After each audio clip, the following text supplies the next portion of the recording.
Bonjour, ici Peter Moore. Premièrement, en ce 9 janvier, je voudrais vous souhaiter à tous une superbe année 2015. Merci à vous tous qui me suivez dans cette actualité tumultueuse du 21e siècle. Je doute que vous aimiez tout ce que je dis, mais j'espère que j'arrive à vous faire réfléchir et à vous remettre en question. La réponse finale, elle vous appartient, toujours. Pour moi, ni la question, ni la réponse ne sont très importantes. C'est le cheminement qu'on fait entre les deux qui compte. La naissance et la mort des caricaturistes du Charlie Hebdo ne comptent pas vraiment pour moi. J'accorde toute l'importance en ce qu'ils ont fait de leur vivant. Si je n'aimais pas la critique, j'aurais de sérieux problèmes d'auto-acceptation. Alors j'aimais leur critique. J'ai toujours défendu Dieudonné parce que je crois qu'on peut rire de tout et que je défends la vraie liberté d'expression et non une liberté d'expression partielle. Si seulement ça pouvait exister. Si je jugeais l'humour des caricaturistes, ce serait l'hypocrisie. J'accepte la liberté d'expression totale, même envers Mohamed, même envers Israël. J'ai pas deux poids, deux mesures. Je voudrais manifester mes sincères sympathies au peuple français et aux proches des victimes. Pour traiter de l'actualité, je dois garder la tête froide. Je dois rester loin de l'émotionnel pour demeurer dans le rationnel. Certains pourraient croire que je suis très froid. Je vous rassure, c'est pas naturel du tout. Je dois faire un gros effort. Mais ça me semble impératif. Surtout lorsque des politiciens et tous les médias de masse me disent clairement de pleurer et tentent fortement de m'entraîner dans l'émotionnel et loin du rationnel. Mais là, j'ai comme un petit système d'alarme qui sonne. Alors vous me pardonnerez, je n'ai jamais voulu manquer de respect envers les victimes ou les proches. Jamais. Je m'assure de ne pas me faire entourlouper pour bien vous guider à travers mes réflexions. C'est tout. Je vous bombarde des questions depuis plus de 2 jours. J'arrive avec mes réponses. Maintenant que tout l'attentat est fini, comme on s'en doutait, je l'avais même prédit une 12aine d'heures d'avance sur ma page Facebook, les suspects sont tous morts.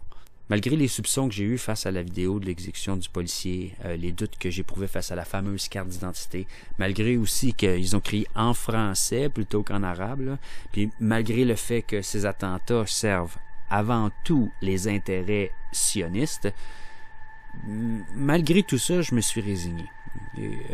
Je viens d'entendre les aveux des terroristes au téléphone avec les médias. Ils étaient financés par Al-Qaïda au Yémen. Il est amplement documenté que la CIA et les Mossad sont intimement liés à Al-Qaïda. Lorsqu'ils ont envahi la Libye, leurs troupes au sol étaient leurs alliés de longue date, Al-Qaïda. C'est même pas controversé, ça a été publié dans les grands journaux. Pendant la guerre froide, Al-Qaïda et les Moudjahidines étaient au service de leur maître, la CIA. Si cette relation a été brisée, personne n'a de date ou d'événement soulignant ce dit changement. Concernant les attentats de Paris, je reste ouvert quand même. De nouveaux éléments pourraient tout remettre en doute. Mais ma première conclusion sur les événements est que la couverture médiatique, même des grands médias, était exacte ou presque. La vidéo du meurtre du policier est authentique. Les terroristes ont réellement laissé une carte d'identité dans la voiture. Ils ont réellement crié « On a vengé le prophète » en français. Puis ils l'ont confirmé lors de l'entrevue téléphonique. Le suicide du policier de Limoges n'est probablement qu'un simple suicide. Évidemment, il est possible que le gérant de la station-service qui a identifié les 2 frères, que le proprio de la Clio volée, que les dizaines de policiers sur la ligne de front, que les journalistes qui ont passé l'entrevue téléphonique fassent tous partie d'un complot. C'est possible, c'est sûr. Mais là, ça commence à devenir trop tiré par les cheveux. Moi, je n'y crois pas.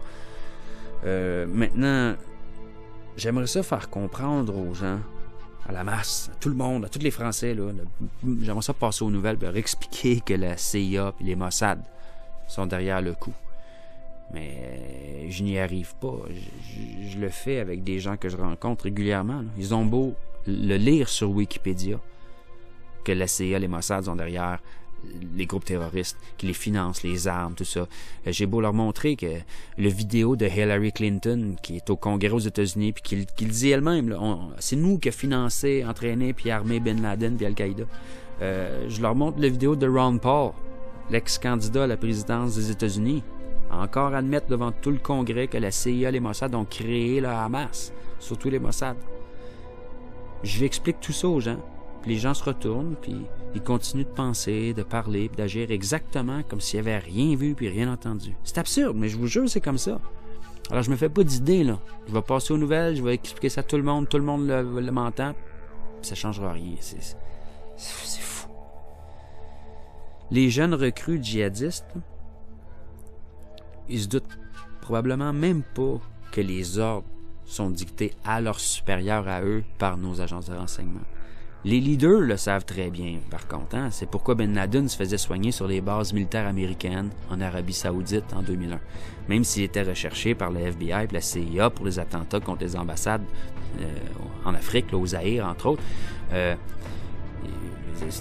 On voit, c'est une mascarade. On dit qu'il est un terroriste recherché, il a fait exploser une ambassade, mais il vient se faire soigner sur nos hôpitaux, il rentre, il sort de la base militaire. C'est connu, tout le monde le sait, puis on le laisse faire parce que c'était pour de vrai. C'est reconnu, c'est même pas controversé. C'est un agent de la CIA des États-Unis qui aidait à combattre les Russes pendant la guerre froide. Les deux frères croyaient probablement qu'ils aidaient la communauté musulmane. C'est probablement ce qu'on leur a fait à croire.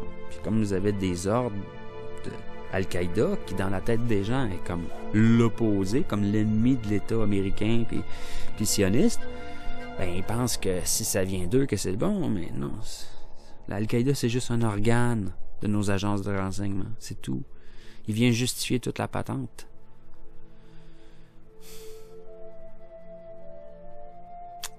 Je travaille très fort à faire connaître la vérité sur l'islam, mais à chaque triste événement comme ça, mon travail recule, où il est comme annulé, là.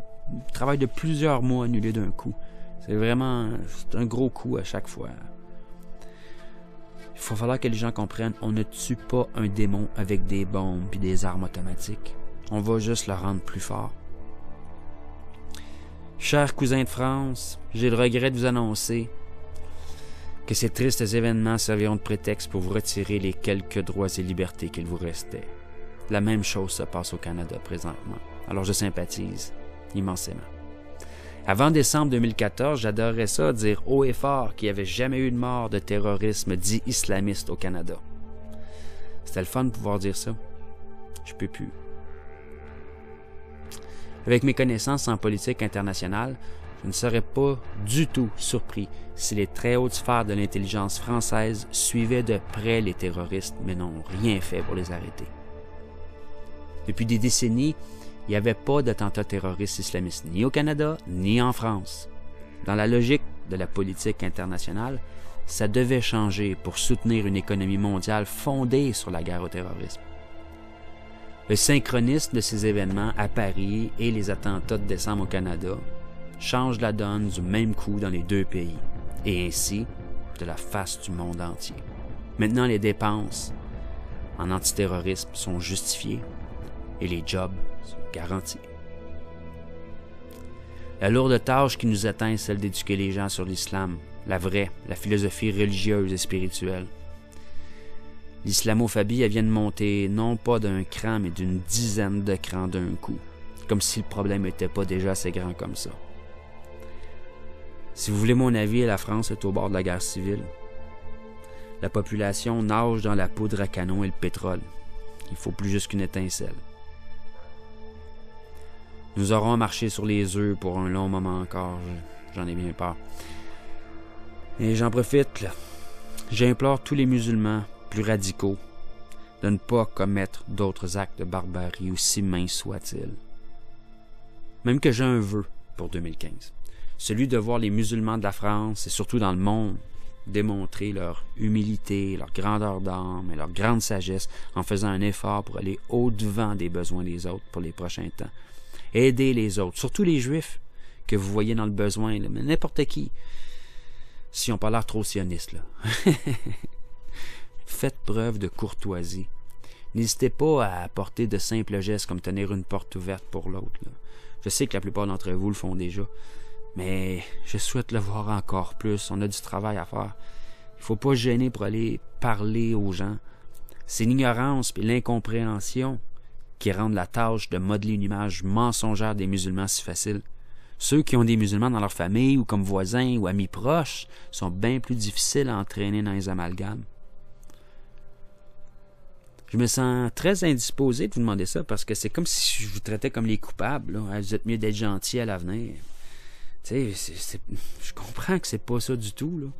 C'est juste que je peux comme pas demander à la population française en ce moment de faire preuve de sagesse. J'ai peur que je peux bien leur demander, mais j'ai peur que pour beaucoup, ça va être très, très difficile. Les gens sont sur un genre de trauma présentement. Alors c'est comme nous là, qui doit faire l'effort. Là. Je m'inclus là-dedans, je sais pas pourquoi. Je suis pas musulman, mais je me sens bouddhiste, chrétien, juif, musulman, je me sens bahaï, je me sens taoïste, je me sens... Quand on s'intéresse à ces philosophies-là, on n'a pas vraiment le choix d'être d'accord. C'est tous des beaux messages. Anyway. En ce moment, la population française est terrifiée. Puis la peur, c'est la haine. C'est le contraire de l'amour. Il faut les rassurer.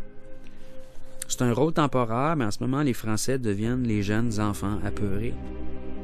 Vous devez devenir les adultes qui rassurent les enfants. Le reste de la décennie, le rôle aurait dû être inversé là, pour prévenir tout ce qui arrive, mais on en reparlera dans un autre article. J'implore également les Français non musulmans, les plus sages d'entre vous, les moins apeurés, à faire preuve de cette même attitude parentale face aux musulmans. Il y a plein de musulmans aussi qui sont apeurés en ce moment, qui se demandent là, comment ils vont être traités maintenant dans la rue. C'est évident.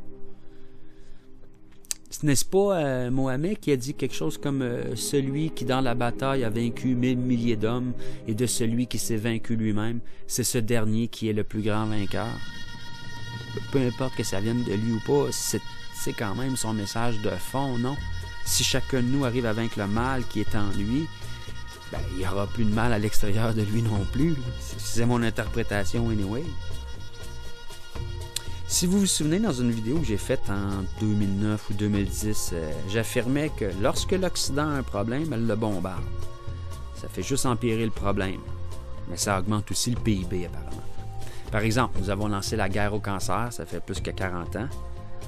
Pour cet ennemi redoutable, on y va avec tout l'arsenal. Hein? Des cocktails de chimiques assez puissants pour vous faire perdre vos cheveux et vous donner le cancer. Des radiations, puis...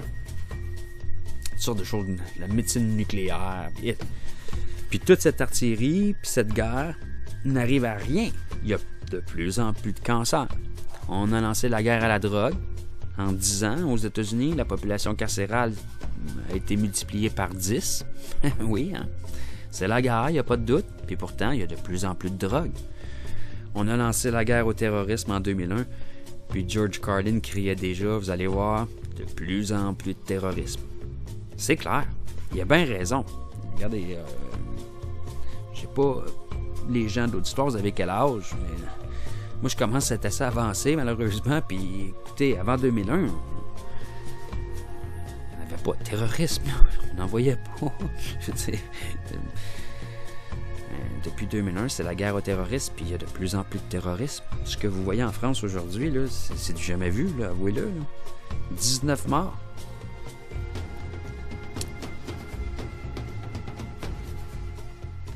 Moins de 1% des attaques terroristes dans toute l'Europe étaient islamistes sur les dernières décennies. Au Canada non plus, il n'y en avait pas. Là où certains voient des coïncidences, moi je vois un pattern, je vois un motif. Si jamais le gouvernement désire plus d'argent, il devrait lancer une guerre à l'argent. Il aurait le problème. Si nous étions sérieux là, à propos de lutter contre le terrorisme, nous cesserions les méthodes qui l'augmentent. Puis on chercherait des méthodes qui le diminuent ou qui l'arrêtent. Nos autorités continuent les méthodes qui l'augmentent depuis 14 ans et aujourd'hui, les Français en subissent les conséquences. Continuez dans cette direction et vous récolterez exactement ce que vous semez. Les Français doivent absolument comprendre que personne ne vient au monde avec l'ambition de devenir terroriste professionnel. Je dis les Français, là, tout le monde, vous devez comprendre ça. Il n'y a pas un enfant dans le monde, musulman ou pas, qui rêve de devenir un terroriste quand il sera grand.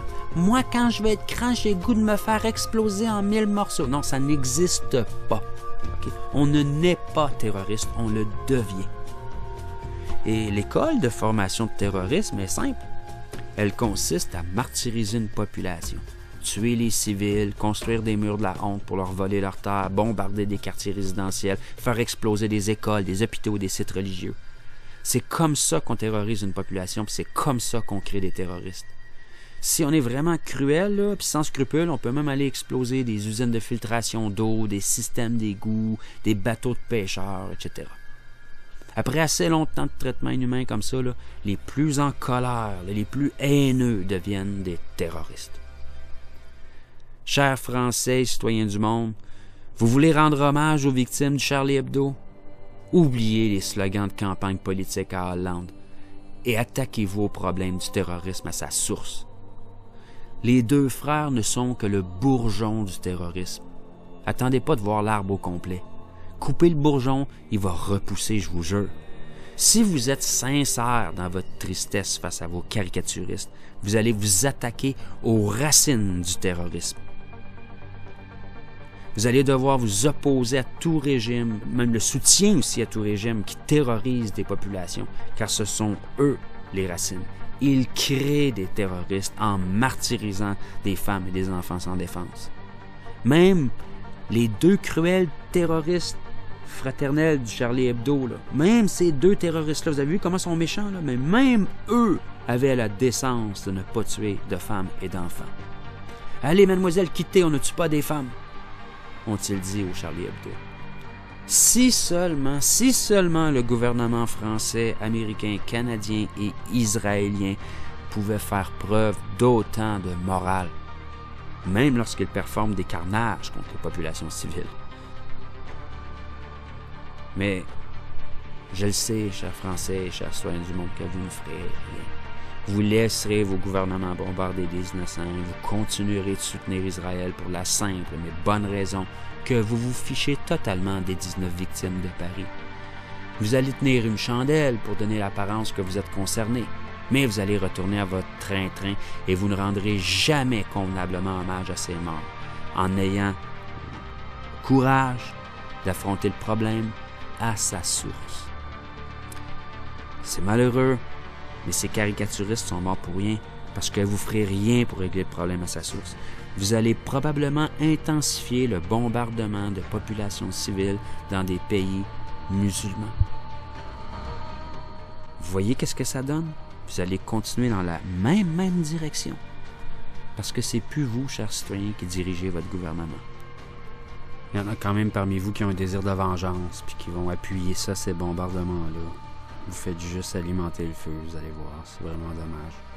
On règle pas un problème de terrorisme en faisant du terrorisme nous-mêmes, ça se peut pas. C'est complètement hors de sens. C'est injustifiable pour eux de tuer des innocents, c'est injustifiable pour nous.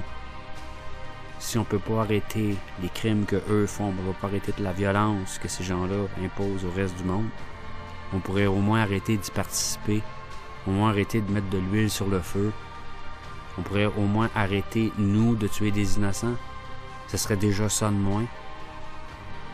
Mais je garde espoir, car je sais qu'une tonne de Français, puis une tonne d'entre vous, partout dans le monde, sont sincères et loin de l'hypocrisie. Cet événement reliera encore plus de troubles dans la résistance. La vraie, pas celle dont on vous parle dans les médias de masse, mais celle qui résiste tant bien que mal aux oligarques financiers et industriels ambitieux de domination mondiale qui dominent nos gouvernements. Gloire à la résistance.